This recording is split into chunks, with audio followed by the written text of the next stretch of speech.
Hello दोस्तों, मैं आशीष कुमार स्वागत करता हूं आपके अपने यूट्यूब चैनल टारगेट रैंकविल में।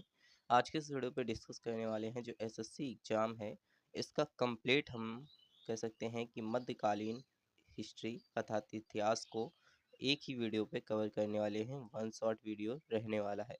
तो इसके आगे जो भी आपके वीडियो आएंगे, जैसे आपके इसके आगे आएगा आपका आधुनिक इतिहास, तो आधुनिक इतिहास का आपको एक वीडियो दिया जाएगा जिसमें आपको एक अच्छा से अच्छा कंटेंट देने की कोशिश की जाएगी। हर एक वीडियो में आपको एक अच्छा से अच्छा कंटेंट दिया जाएगा, पॉइंट टू पॉइंट आपको कंटेंट दिया जाएगा। और देखिए, ये पीडीएफ जो है आपको टेलीग्राम ग्रुप पे मिल जाएगी, तो आप जा करके ज्वाइन कर सकते हैं, जिसका लिंक आपको इसी वीडियो के डिस्क्रिप्शन बॉक्स में मिल जाएगा।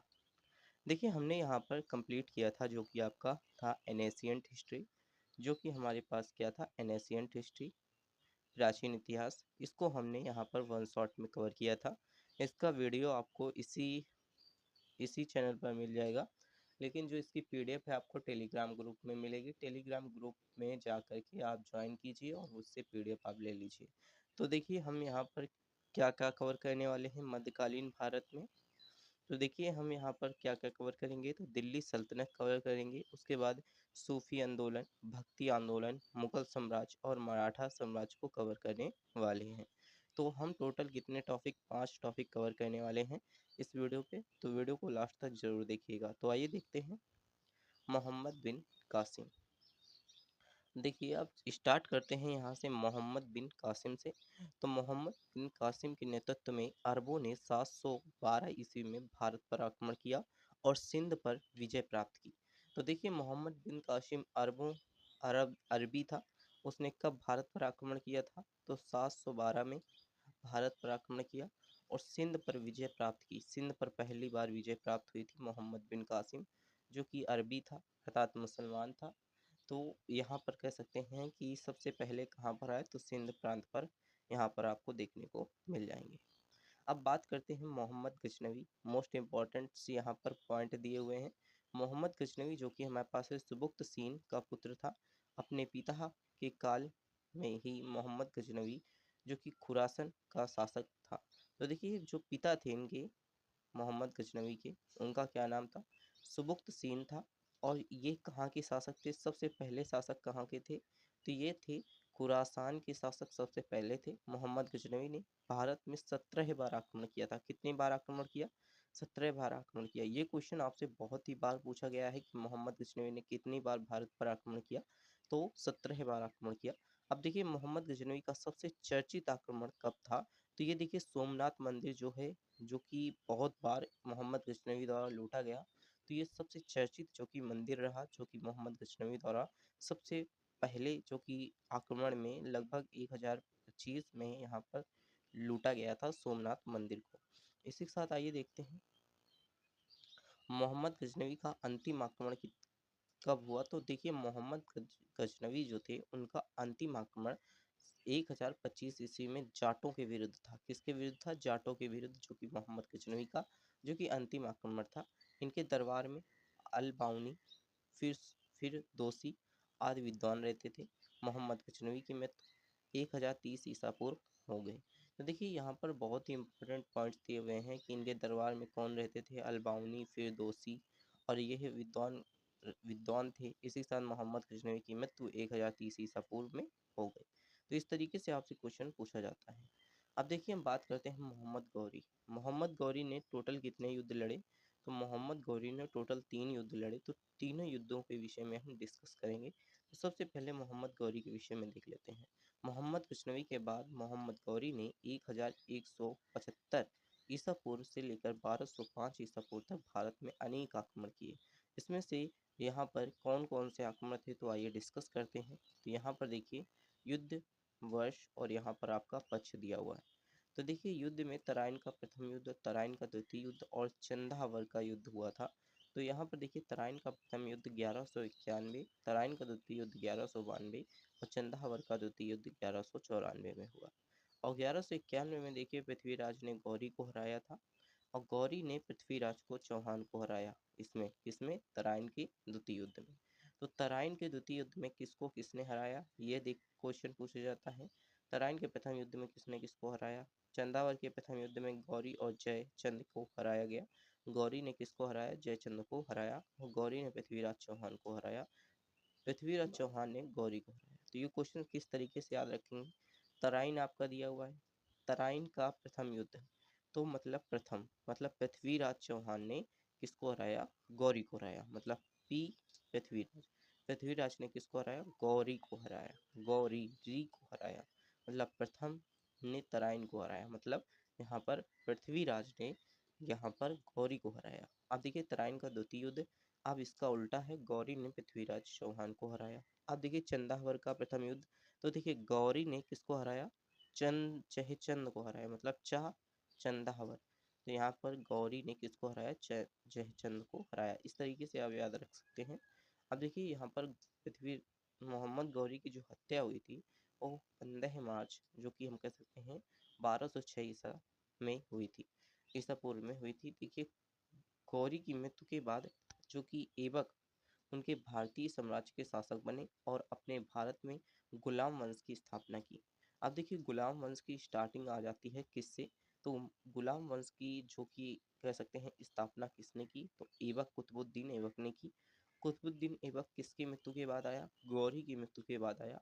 भारत में तुर्की राज्य की स्थापना मोहम्मद गौरी को माना जाता है। देखिए तुर्की वंश की स्थापना किसने की या तुर्की राज्य की स्थापना किसने की?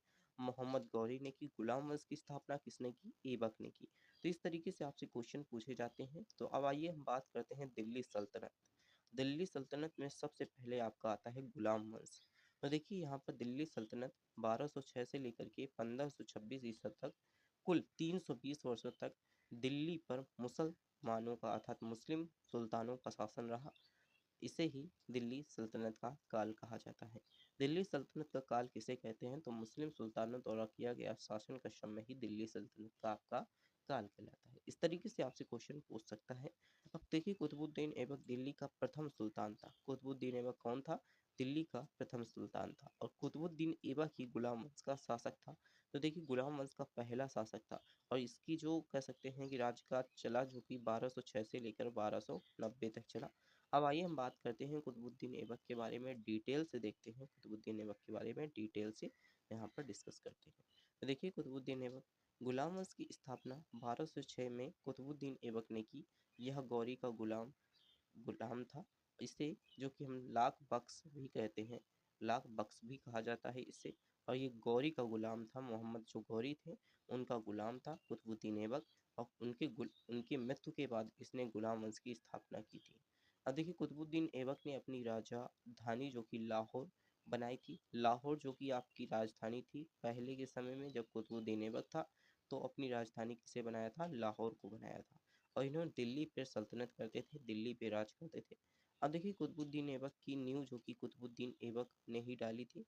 देखिए सॉरी, कुतुब मीनार की जो नींव थी वो कुतुबुद्दीन ऐबक ने डाली थी। कुतुब मतलब कुतुबुद्दीन कुतुब मीनार की जो कि हम कह सकते हैं कि नींव डाली थी।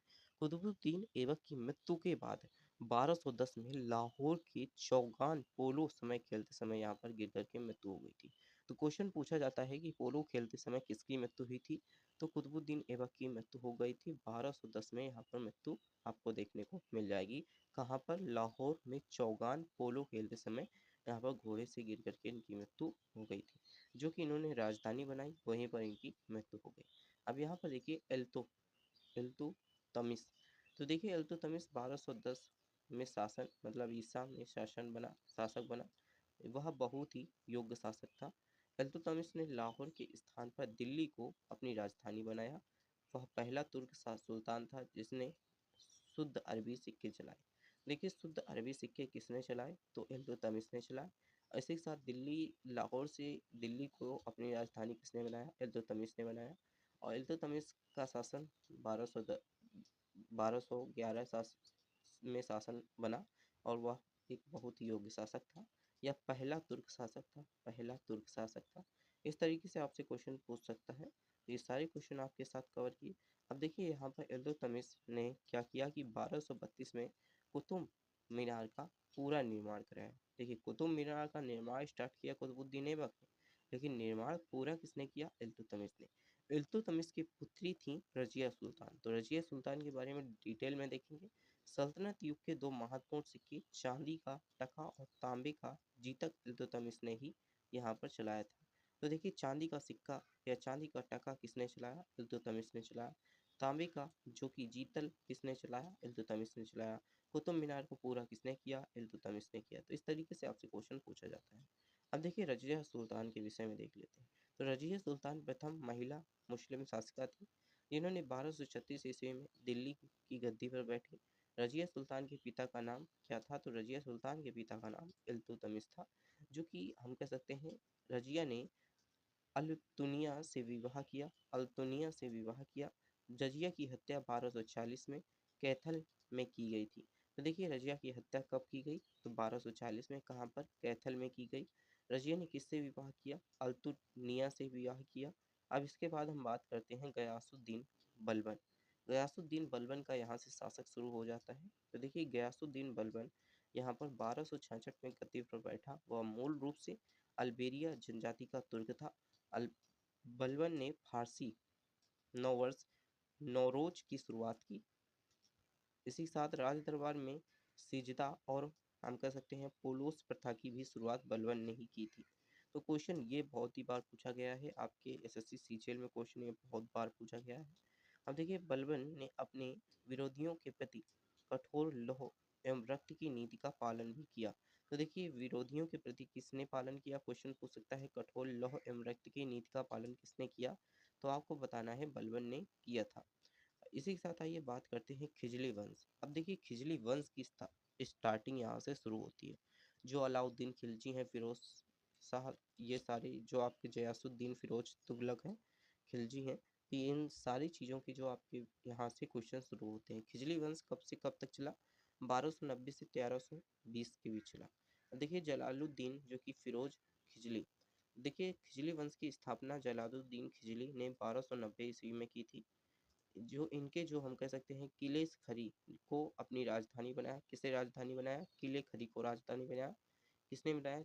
जलालुद्दीन जो कि फिरोज खिजली ने बनाया। जलालुद्दीन खिजली की हत्या 1296 में इसकी भतीजे व दामाद अलाउद्दीन खिलजी ने की थी। देखिए भतीजे और दामाद दोनों ने मिलकर के इनकी हत्या की थी। अब इनके बाद आती है स्टार्टिंग अलाउद्दीन खिलजी की।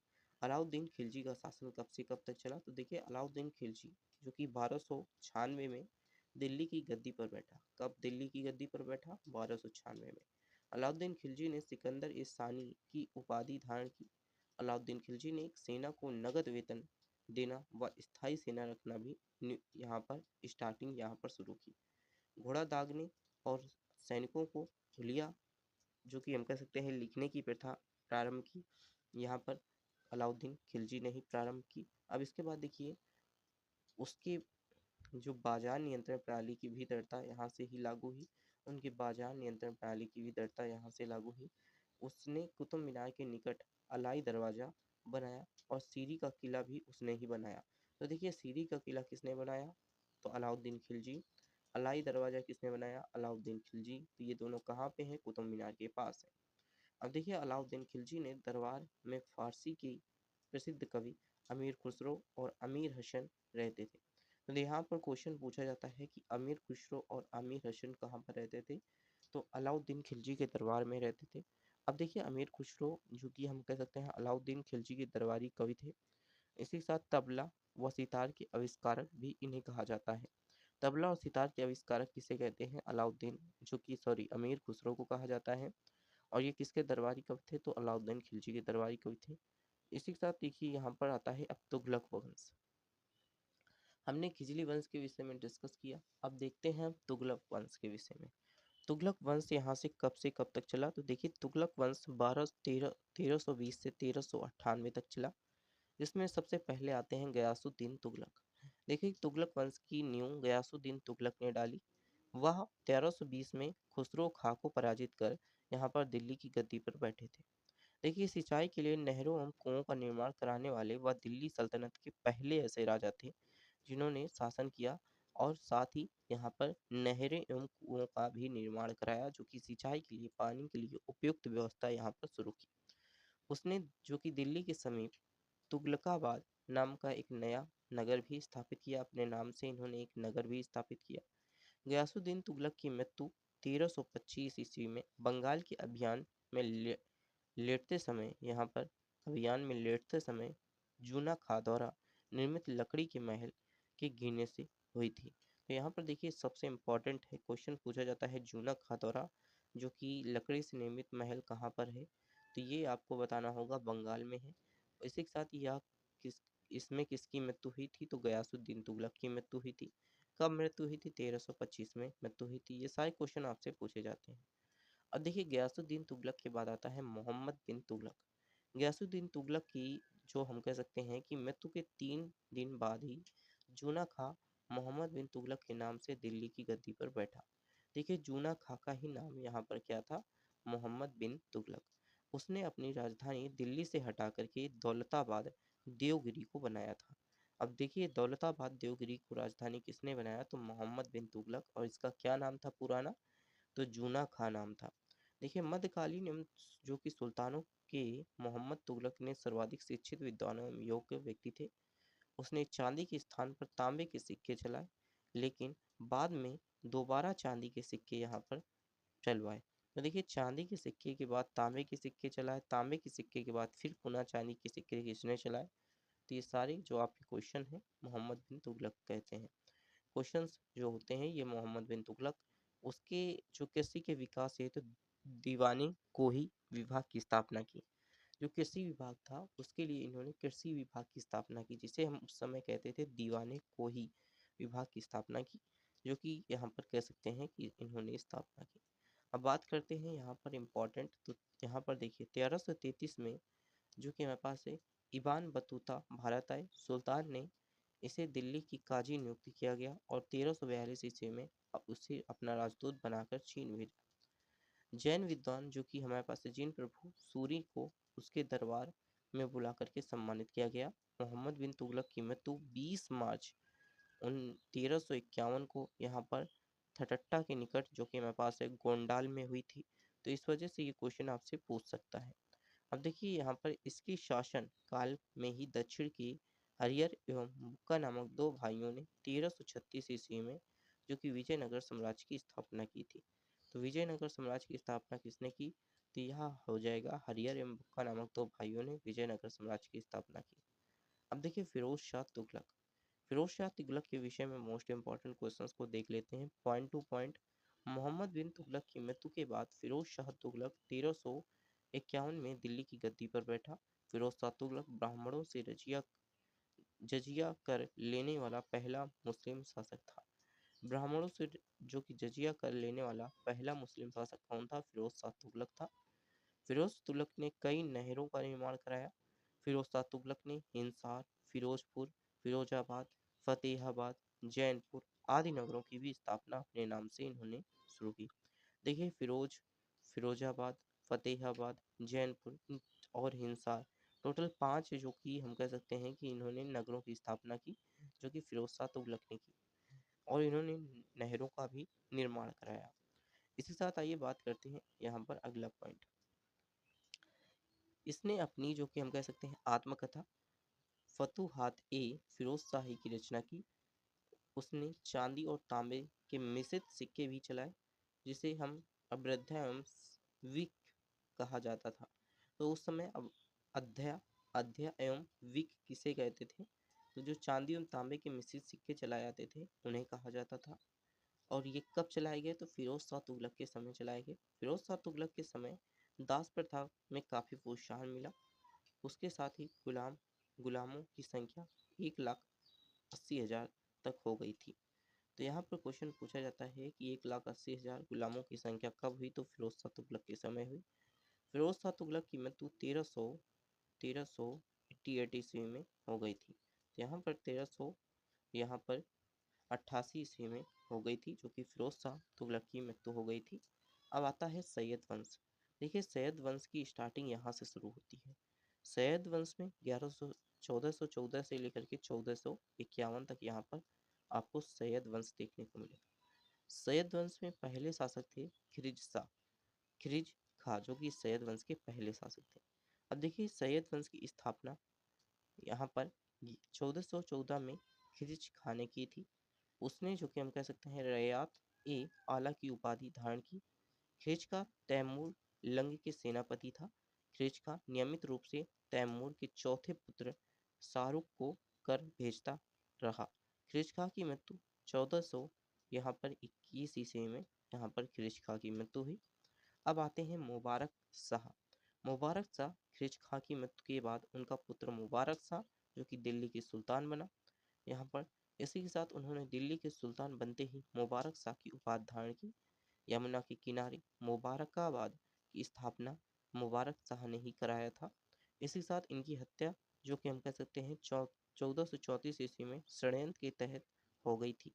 तो मतलब ये इनकी जो हत्या हुई थी इनके पिता के कह सकते हैं कि लगभग पिता से लगभग यहाँ पर कह सकते हैं कि ये 9 10 3 13 साल बाद इनकी हत्या हो गई मुबारक शाह की।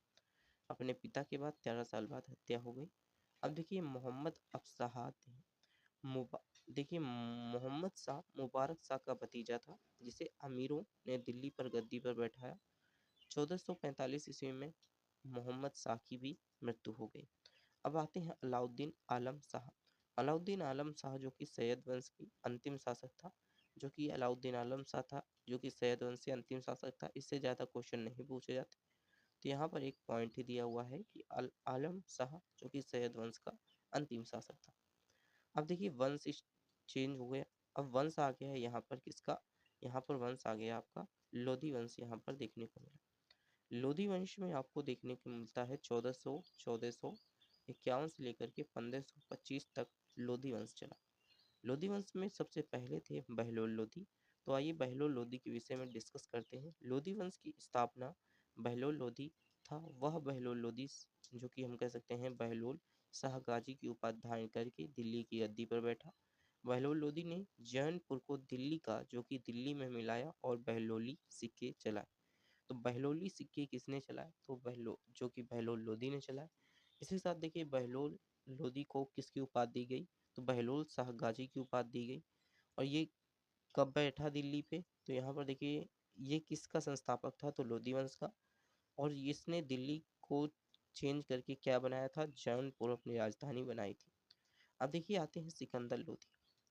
अब ये देखिए सिकंदर लोधी मोस्ट इंपॉर्टेंट है। सिकंदर लोधी जो कि 1489 में दिल्ली की गद्दी पर बैठा। उसका जो कि मूल नाम निजाम खां था। सिकंदर लोधी ने भूमि जो कि माप के लिए 30 इंच का जो कि एक नया पैमाना गज ए सिकंदरी चलाया। इसी साल सिकंदर लोधी ने 1504 ईस्वी में आगरा नगर की स्थापना की और 1506 ईस्वी में अपनी राजधानी बनाया। तो इस तरीके से क्वेश्चन पूछा जाता है कि लोधी वंश के संस्थापक कौन थे, सिकंदर लोधी। सॉरी, लोधी वंश के संस्थापक कौन थे क्वेश्चन पूछा जाता है। इसके बाद सिकंदर लोधी कब दिल्ली की गद्दी पर बैठा, 1489 में। उसका मूल नाम क्या था, निजाम खां था। उसने भूमि नाप के लिए 30 इंच का एक नया पैमाना बनाया।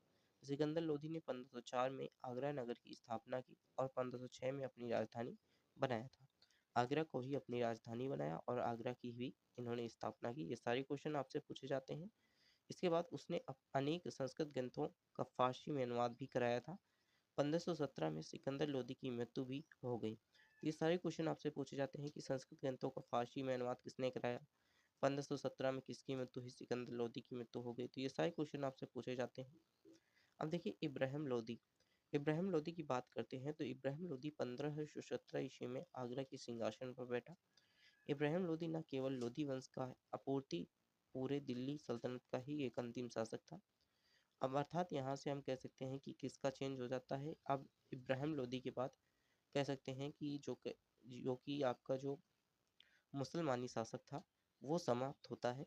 अब देखिए यहाँ से शुरू होता है किसका शासक, तो 21 अप्रैल 1526 ईस्वी में पानीपत के प्रथम युद्ध में इब्राहिम लोधी को बाबर ने हरा दिया।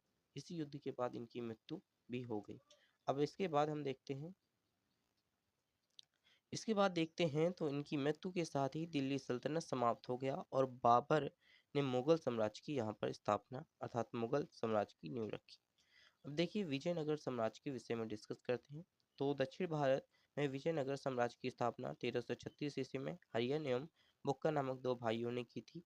अब देखिए यहाँ पर हरियन एवं बुक्का नामक दो स्थापित जो कि संगम वंश की, जो कि हम कह सकते हैं कि यहाँ पर किसकी, संगम वंश की, जो कि यहाँ पर 1300, यहाँ पर 36 से लेकर के 1485 ईस्वी तक द्वितीय वंश जो कि नरसिंह वालुस द्वारा स्थापित, जो कि हमारे पास है सलूह वंश की 1485 ईस्वी से लेकर के 1505, और तृतीय वंश जो कि तुगुक वंश की 1505 से लेकर के 1570 तक, जो कि चौथे वंश जो कि हमारे पास है अरवेटुकु अरवीसु अरवीडु वंश ने, जो कि 17वीं शताब्दी के मध्य पर शासन किया।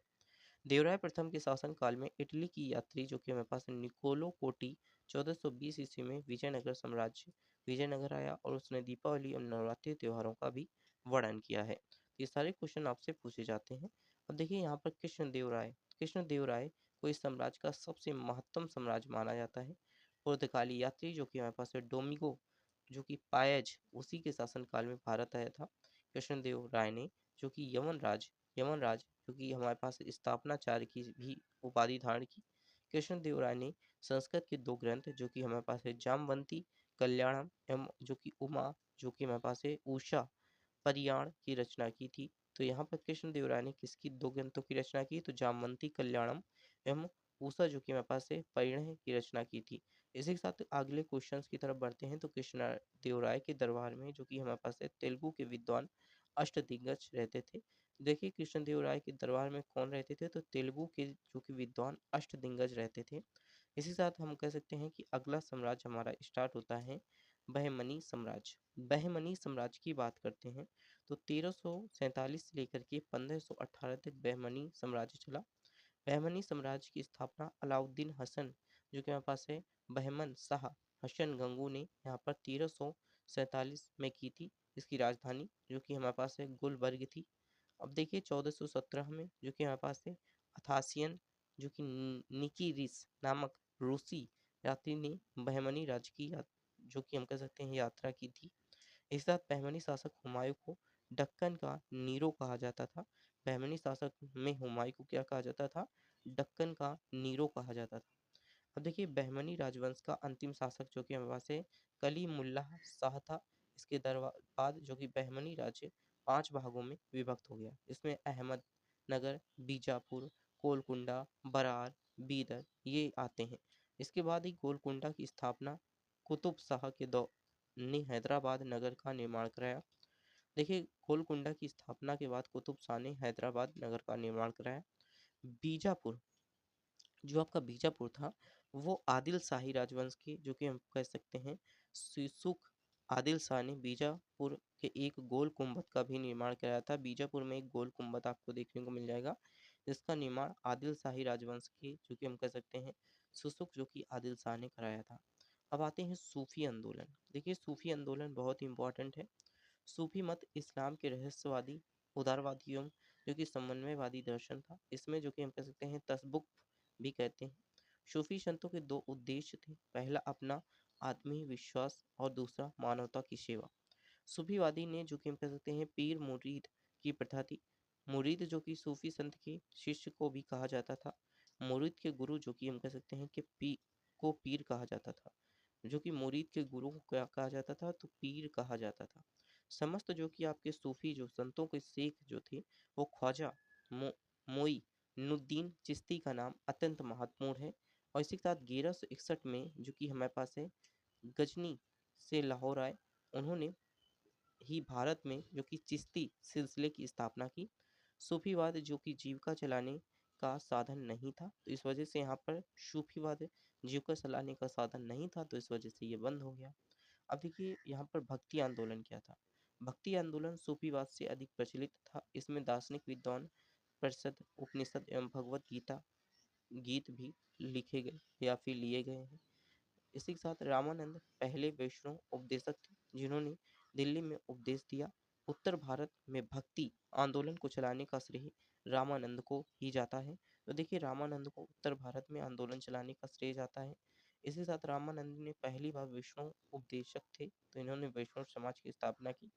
रैदास जो कि निवड़ुक भक्ति परंपरा के प्रमुख संत थे। कबीर जो कि निवड़ुक ब्रह्मा के विश्वास रखने वाले एक प्रमुख संत थे। बीजक इनकी जो कि प्रमुख रचना भी देखने को आपको मिल जाएगी। अब बात करते हैं मुगल साम्राज्य देखिए आपका चला 1526 से लेकर के 1857 तक यहाँ पर मुगल साम्राज्य देखने को चला। अब देखिए मुगल साम्राज्य में बाबर आता है पहला। बाद में मुगल साम्राज्य की स्थापना जाहिर उलाउद्दीन मोहम्मद बाबर था। उसका जन्म जो कि 14 फरवरी 1483 ईस्वी को जो कि तुर्किस्तान के फरगंगा नामक स्थान में हुआ था। यहाँ पर क्वेश्चन पूछा जाता है कि बाबर का जन्म कहाँ पर हुआ था। तो बाबर ने अपनी आत्मकथा जो कि हमारे पास है तुझके बाबरी लिखी थी। तो बाबर ने अपनी आत्मकथा कौन सी लिखी? तुझकी बाबरी लिखी। इसी साथ देखिए पानीपत का प्रथम युद्ध जो कि हम कह सकते हैं कि बाबर ने इब्राहिम लोदी को हराया था। इस युद्ध में 1526 ईस्वी में बाबर ने पहली जो कि हम कह सकते हैं पहली बार तुर्क लुमा युद्ध नीति में तोपे खानों का प्रयोग किया था। तो तोपे खाने का प्रयोग करने वाला पहला शासक कौन था? बाबर था। बाबर को उसकी उदारता के लिए जो कि हमारे पास एक कलंदर की उपाधि भी दी गई। इसी साथ खानवा के युद्ध में विजय के बाद बाबर ने गाजी की उपाधि धारण की थी। तो देखिए गाजी की उपाधि किसने धारण की खानवा के युद्ध के बाद? तो यहाँ पर किसने धारण की? तो गाजी की उपाधि यहाँ पर बाबर ने धारण की। इसके बाद देखिए 26 दिसंबर 1530 ईस्वी में आगरा में बाबर की जो कि मृत्यु हो गई। बाबर को मुंबईयान नामक जो कि हमारे पास है पद्य शैली का भी जनक माना जाता है। अब बात करते हैं यहाँ पर देखिए हुमायूं की। देखिए हुमायूं जो शासक चला वो 1530 से 1556 तक चला। देखिए नसरुद्दीन हुमायूं जो कि 29 दिसंबर 1530 को आगरा के सिंहासन पर बैठा। 1530 में हुमायूं ने दीन पनाह नामक नए नगर की स्थापना की। 1539 में हुमायूं एवं शेर खां के बीच चौसा का युद्ध हुआ। इसमें जो कि शेर खां की विजय हुई। इस तरीके से आपसे क्वेश्चन पूछा जाता है कि किसके बीच कौन सा युद्ध हुआ? तो चौसा का युद्ध हुमायूं और शेर खां के बीच हुआ जिसमें शेर खां की विजय हुई। लेकिन 17 मई 1540 को हुमायूं और शेर खां के मध्य जो कि विलग्रह में कन्नौज में युद्ध हुआ। कन्नौज का युद्ध कहा जाता है जिसमें शेर शाह की विजय हुई और उसने आगरा व दिल्ली पर कब्जा कर लिया।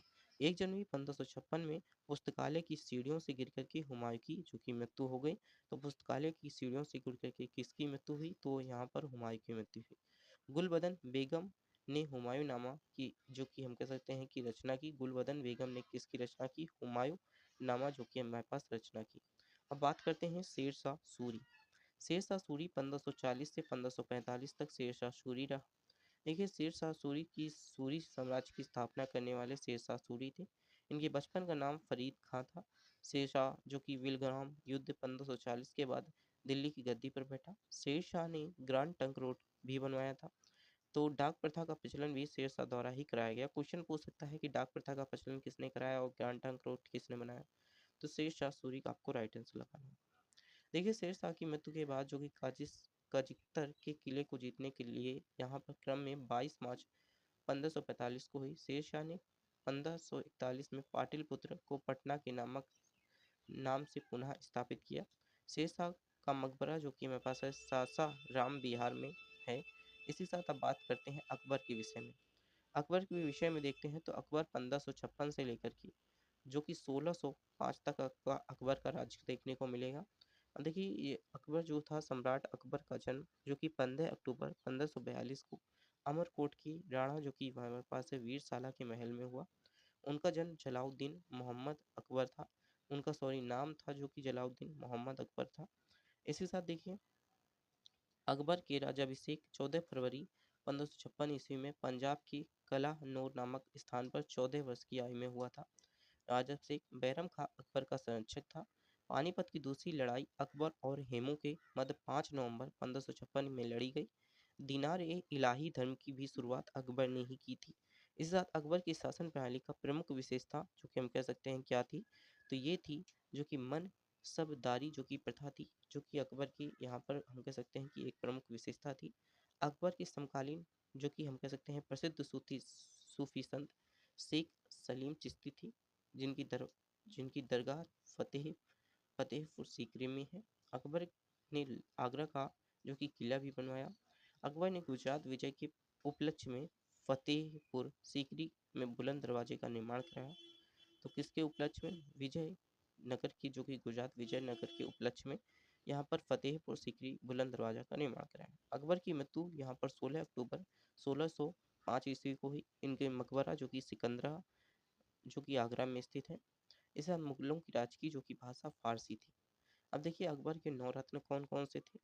तो देखिए अकबर के नौरत्न में से तानसेन बीरबल, अब्दुल रहीम खान खाना, इसी के साथ डोटरमल, अब्दुल फजल, मुल्ला, दो प्याजा, मान सिंह, हकीम जो कि हुमान, इसी के साथ फौजी फैजी जो कि अकबर के नौरत्नों में से थे। जहांगीर के विषय में डिस्कस करते हैं। तो देखिए जहांगीर 1605 से लेकर के 1627 तक जहांगीर का समय शासन काल था। जहांगीर का जन्म 30 अगस्त 1569 में हुआ था। इनका बचपन का नाम मोहम्मद सलीम था। 3 नवंबर 1605 को आगरा में जहांगीर का जो कि राज्याभिषेक हुआ। जहांगीर को न्याय की जंजीर के लिए याद किया जाता है यहाँ पर। तो आपको क्वेश्चन इस तरीके से पूछ सकता है, जहांगीर के समय सबसे अधिक प्रगति चित्रकला की हुई। इसी युग को चित्रकला का स्वर्ण युग कहा जाता है। जहांगीर ने अपनी आत्मकथा तुजुक ए जहांगीरी भी लिखी। जहांगीर ने अकबर को मकबरा, लाहौर का मस्जिद आदि प्रसिद्ध इमारतों का भी निर्माण कराया था। इसी के साथ क्वेश्चन पूछा जाता है कि अलमाद उल दौला का मकबरा 1626 ईस्वी में नूर जहां ने बनवाया था। जहांगीर के मकबरे का निर्माण नूर जहां ने करवाया था। इस तरीके से आपसे क्वेश्चन पूछ सकता है। अब देखिए यहाँ पर है शाहजहां। शाहजहां का जन्म जो समय था काल था वो 1627 से लेकर के 1657 तक यहाँ पर शाहजहां का समय काल था, 57 तक। इसी के साथ देखिए शाहजहां का जन्म 5 जनवरी 1500 जो कि 92 में लाहौर में हुआ था। इनका बचपन का नाम खुर्रम था। शाहजहां ने अपना जो कि आना सिक्का चलाया था। आना सिक्का किसने चलाया? शाहजहां ने चलाया। फ्रांसीसी यात्री वर्नियर और ट्योनियर ने शाहजहां के समय ही यहाँ पर भारत में यात्रा की थी। शाहजहां का सिंहासन जो था तख्त ए ताहूस जो कि मयूर सिंहासन कहलाता था, जिसकी कीमत 1 करोड़ रुपए की थी। शाहजहां के समय सबसे अधिक उन्नति स्थापत्य कला की हुई। इसके बाद बनवाई गई प्रमुख इमारतें दिल्ली का लाल किला, दिल्ली का जामा मस्जिद, आगरा का मोती मस्जिद, ताजमहल, ये सारे शाहजहां द्वारा बनाए गए। तो यहाँ पर ये क्वेश्चन पूछा जाता है। इसके बाद अपनी पत्नी की मुमताज की स्मृति में उन्होंने ताजमहल का निर्माण कराया। शाहजहां के दरबार में प्रमुख प्रसिद्ध मोहम्मद फ़कीर और मीर हसीम थे, जो कि प्रमुख चित्रकार थे शाहजहां के दरबार के। इसके साथ 1658 में उनके पुत्र औरंगजेब ने शाहजहां को बंदी बनाया और 1666 में उनकी यहाँ पर देखने को मृत्यु आपको देखने को मिल जाएगी। इस तरीके से क्वेश्चन पूछा जाता है। अब देखिए क्वेश्चन है आपका औरंगजेब। औरंगजेब ने 1668 से लेकर के 1707 तक यहाँ पर राज किया। औरंगजेब का जन्म जो कि 3 नवंबर 1618 को उज्जैन के निकट जो कि हमारे पास है दोहद नामक स्थान में हुआ था। और जो कि औरंगजेब का पहला राज्याभिषेक 30 जुलाई जो कि हम कह सकते हैं 1658 में दिल्ली में, तथा दूसरा राज्याभिषेक 15 जून 1659 में दिल्ली पर हुआ था। औरंगजेब ने सभी हिंदुओं को जो कि जाजिया कर लगा दिया था। सभी हिंदुओं पर जाजिया कर लगाने वाला व्यक्ति कौन था? तो औरंगजेब था। औरंगजेब को जिंदा पीर भी कहा जाता है।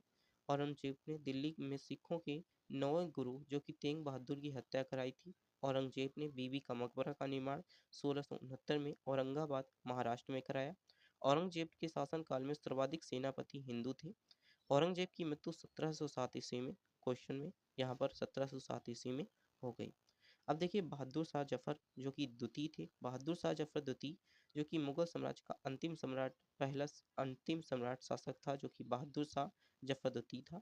बहादुर शाह जफर जो कि 1857 में प्रथम स्वतंत्रता संग्राम के बाद जो कि रंगूल भेज दिया गया, जहां उसकी मृत्यु हो गई थी। अब देखिए यहाँ से साम्राज्य उठता है, मराठा साम्राज्य की स्टार्टिंग होती है। मराठा साम्राज्य में शिवाजी थे, जो कि शिवाजी 1600 जो कि 27 से लेकर के 1680 तक यहाँ पर मराठा साम्राज्य की स्थापना। मराठा साम्राज्य की स्थापना 17वीं शताब्दी में शिवाजी ने की थी। इनका जन्म 6 अप्रैल 1627 ईस्वी को शिवनेर के दुर्ग में हुआ था। इनके पिता का नाम शाहजी भोसले और माता का नाम जीजाबाई था। इस तरीके से आपसे क्वेश्चन पूछा जाता है। शिवाजी जो कि हम कह सकते हैं कोट देव थे, जो कि पुरंदर की संधि 1665 ईस्वी में महाराजा जय सिंह और शिवाजी के मध्य संपन्न हुई। 1600 यहाँ पर देखिए पुरंदर की संधि हुई। इसके बाद यहाँ पर 1656 में रायगढ़ को शिवाजी ने अपनी राजधानी बनाया। शिवाजी ने मंत्रिमंडल में अष्टप्रधान कहा जाता था। शिवाजी के जो मंत्रिमंडल था उन्हें अष्टप्रधान कहते थे। इसके साथ देखिए शिवाजी को औरंगजेब ने अपने जो कि मई 1666 में जयपुर भवन में कैद कर लिया, जहां से 16 अगस्त 1666 को वह भाग निकले। इसके बाद 3 अप्रैल 1680 को शिवाजी की मृत्यु हो गई। तो इस तरीके से आपसे क्वेश्चन पूछा जाता है। अब देखिए संभाजी, संभाजी जो कि शिवाजी की मृत्यु के बाद उनका पुत्र संभाजी गद्दी पर बैठा, जो कि 1680 से लेकर के 1689 तक बैठा। टोटल यहाँ पर इसने 9 साल बिताए। संभाजी ने कन्नौज संभाजी ने उज्जैन में हिंदी एवं संस्कृत की विद्वान जो कि कवि कबन को अपना सलाहकार नियुक्त किया, जो कि मार्च 1689 में मुगल सेनापति ने संभाजी को गिरफ्तार कर लिया और उसकी हत्या कर दी। इस तरीके से आपसे क्वेश्चन पूछा जाता है। देखिए अब राजा राम, जो कि यहाँ पर मध्यकालीन जो इतिहास है इसके विषय में राजा राम से यहाँ पर मध्यकालीन इतिहास आपका समाप्त होता है। यहाँ पर 1689 से लेकर के 1700 तक राजा राम का शासनकाल चला। राजा राम का शासनकाल संभाजी के बाद राजा राम का राज्याभिषेक हुआ। राजा राम ने अपनी दूसरी राजधानी सतारा को बनाया। राजा राम मुगलों के संघर्ष में मारा गया था। तो ये सारे क्वेश्चन आपसे पूछे जाते हैं। तो इस तरीके से हमने यहाँ पर सारे क्वेश्चन आपके कंप्लीट किए। जो इसकी पीडीएफ है आपको ये टेलीग्राम ग्रुप में देखने को मिल जाएगी, वहाँ से जाकर के आप लोग डाउनलोड कर सकते हैं। साथ ही यहाँ पर आपको एनिशियंट हिस्ट्री की भी पीडीएफ टेलीग्राम पर ही मिल जाएगी, जिसका लिंक आपको इसी वीडियो के डिस्क्रिप्शन बॉक्स में मिल जाएगा। तो ये वीडियो कैसी लगती है आप हमें कमेंट बॉक्स में ज़रूर रिप्लाई दें, ताकि हम एक अच्छा से अच्छा कंटेंट आपको यहाँ पर दे सकें। साथ ही यहाँ पर आपको बता दें कि जो ये आपकी सीरीज चलने वाली है, अब इसके बाद आपको यहाँ पर कह सकते हैं कि आपको आधुनिक इतिहास देखने को मिलेगा, एक 1 शॉट वीडियो। यहाँ पर रिवीजन किया जा रहा है, जो कि क्विक रिवीजन है, जो कि एसएससी 2000 एग्जाम 2025 के लिए क्विक रिवीजन यहाँ पर स्टार्टिंग है। केवल मोस्ट इंपॉर्टेंट क्वेश्चन ही यहाँ पर आपके साथ डिस्कस किए जाएंगे। इस प्रकार से अगर आप चैनल पर नए हैं तो चैनल को सब्सक्राइब करें, अपने दोस्तों के साथ शेयर करें, ताकि उन्हें भी जानकारी मिल सके कि इस चैनल पर एक अच्छा से अच्छा कंटेंट देखने को आपको मिल रहा है। इसी के साथ thanks for watching this video.